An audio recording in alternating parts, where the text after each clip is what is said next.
So how do node modules really work? Let's take a look at module.exports and require. In order to try this out, to understand it, we're actually going to go back to our simple module. Remember, we had an app.js file and a greet.js file. In greet.js, we create a function using a function expression. So we have this function greet that we can call, and we set that equal to module.exports to make it available outside of our module. Then in app.js, we used require to get that module, and it returned the value module.export. So we then were able to use that function in our app.js file. In order to find out what's really going on, we're going to set a breakpoint here in Visual Studio Code, and we'll go ahead and start debugging this. The nice thing is that require is a JavaScript function, and even though it exists in the JavaScript side of the Node core, we can actually step into it and see the JavaScript that is running as it's running. And this will help us understand what's really going on. All right, so let's take a look. To do this, instead of stepping over the function onto the next line in this file, I'll step into the function. So let's step in, and here we are, inside the JavaScript side of the Node core. I'm in a file called module.js, which is just one of the JavaScript files that's built into Node. And we can see that I'm actually inside the require function. The require function takes a path, which is the string that I pass to it. So if I was to look at this path value over here, we can see that I pass to it ./greet. This require function itself is actually just returning what comes back from the real require function, which I'll step into, which is sitting on the prototype attached to this function constructor module. So in other words, every module you create gets an object created to represent it, and that has access to a require method using prototypal inheritance. So this is the require function, but it's actually just a wrapper for a load function. And here's where we start to see what's happening. First of all, I can see that it's setting up some variables that I can use, like file name. It shows me the full path to the file that I'm trying to access. We'll skip over this native module portion. We'll see that a bit later. And here's the spot where my object is created to represent the module that I'm creating with my JS file. It creates this using the new keyword and this function constructor. So I'll just step over that. And now we have this module object. If we take a quick look at it, we can see that it has a few different properties, and it has this exports object that's actually just an empty object sitting on it. So that's module.exports, this empty exports object that's sitting on my module object that was created particularly for this module I'm trying to load. If I keep going, we'll see eventually we actually get to this part where it now has my module object that's been created, and it's going to actually load the contents of my file, of my JavaScript file. So let's step into that. This is where it actually loads it. And remember we said that it doesn't matter, I can put .js or not. Well, here's where that happens. I can see that it figures out that my extension is .js by basically saying if I don't provide an extension, it will assume that it's a .js file. So if you ever have to require a file other than a .js file, you would have to put the extension, because require, the function, will assume that if you don't put an extension, you mean .js. We can also see that there's this module extensions object, which it's using the syntax that we saw before with objects, where I can actually put brackets and then a string to represent the property that I'm looking for. So we could see that there's this idea that there's a module dot underscore extensions. I could actually put it in this area called watch over here in Visual Studio Code so I can go find it and see what it has. And it actually is an object.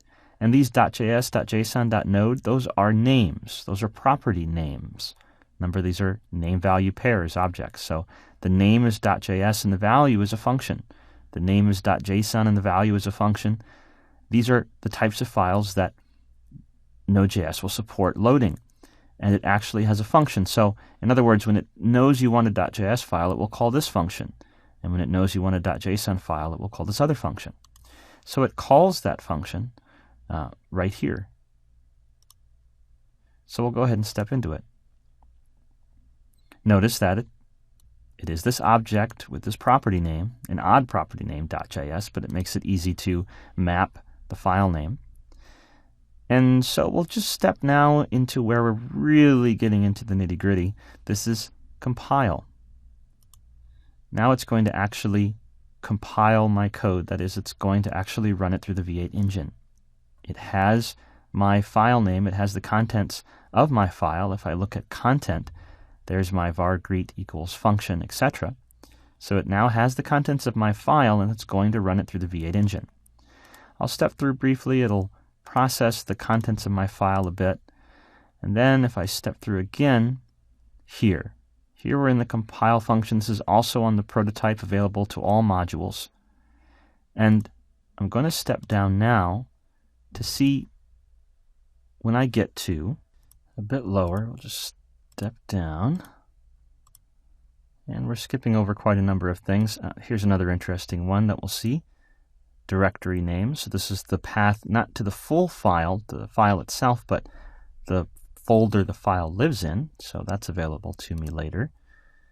And then here, create wrapper function, module.wrap. So it takes my JavaScript content and wraps it.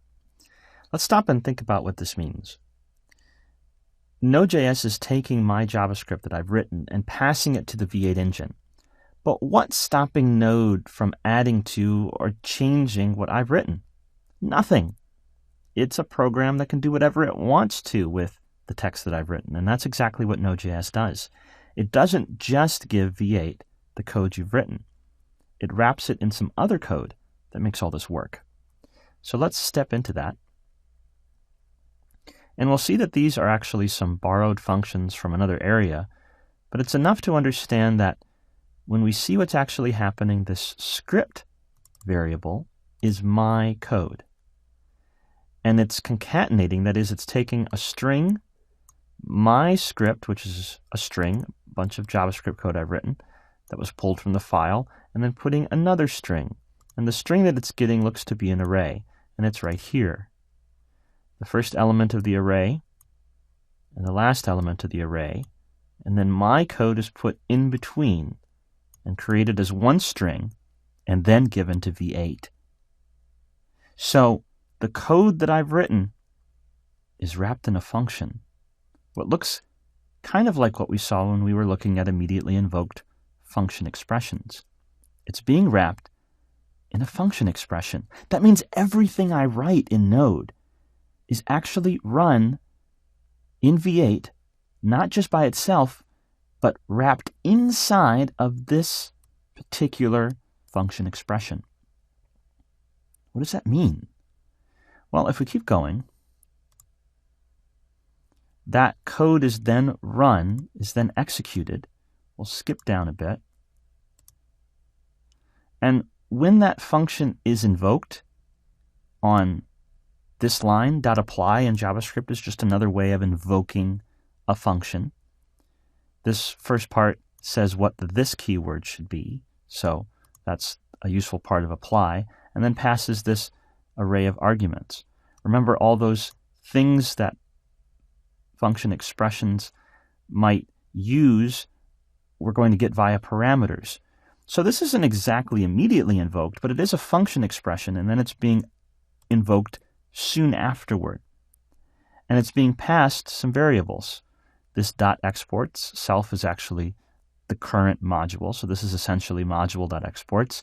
It gives it the require function. It gives it the module and also that file name and directory name that we saw before, and then runs the function. But the function is actually my code wrapped in this almost immediately invoked function expression. Now I'll step into where it actually invokes the wrapped code, where it invokes the function that my code is now sitting inside of.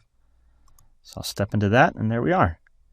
It called the function, but my code is the body of the function. So now I'm stepping through my code, the code inside greet.js. And I set module.exports to be a particular value, this greet function. I'll keep going. Now that finished, so it ran my code, and at the end of my code I changed module.exports. And if we keep going, we're backing out, these functions are finishing that had all been called. And here at this point, after I've loaded it and it ran that code, it checks to see if there was any errors, and if it wasn't erroring, here's the line. It's returning module.exports.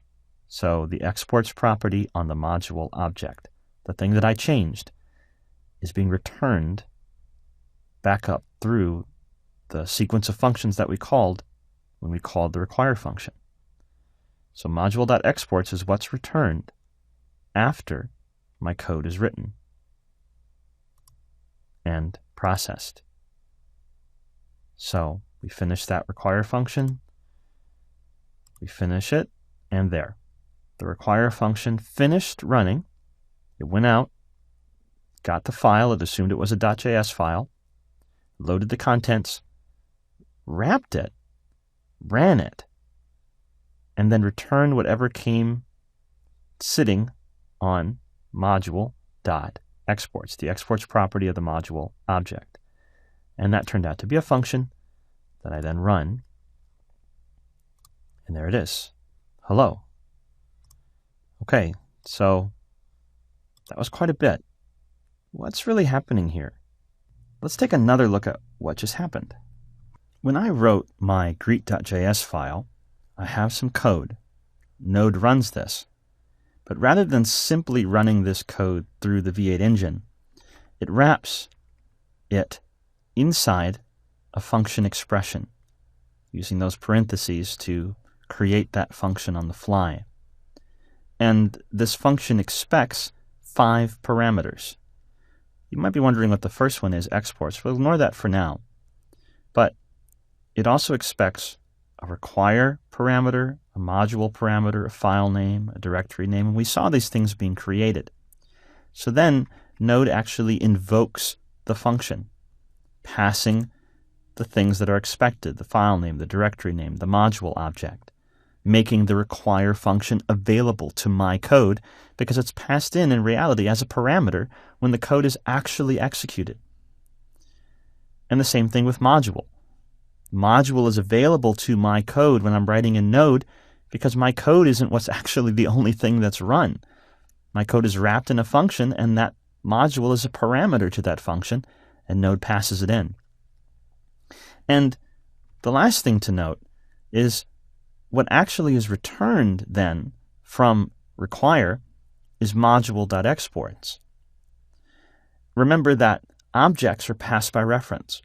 So whatever I do to module.exports inside my module, because it's inside a function, is going to impact the module.exports that was created outside the function. So require gives me this module object, and then I change the module object by changing what's on .exports. And then that means that when require gives back module.exports, when it returns it from itself as a function, whatever I did inside my module to module.exports, whatever I did inside my module code to this module object, that's what will be returned by require because it's passed by reference, it's pointing at the same object in memory. And so in that way, I'm making available features via module.exports that are protected inside this function. And that's also why the code that I write is protected, because of function scope in JavaScript. My code is actually wrapped in a function, which means the variables that I create, the functions I create inside there, are protected inside that function. They're not available outside. But because of passing by reference, because the module object is passed by reference, I can then use that as my window to outside my function. So I can change the module, and because it's pointing at a memory space that's available outside my function, I can change it, and that change becomes available outside this secretly wrapped function. All right, so this is how this is really working. And remember, it's that module that exports. That's really what's coming back from require. So you need to change module.exports in your code, and that's what's going to be given back from require. So just to quickly summarize, require is a function that you pass a path to. That's all it is. Module.exports is what the require function returns.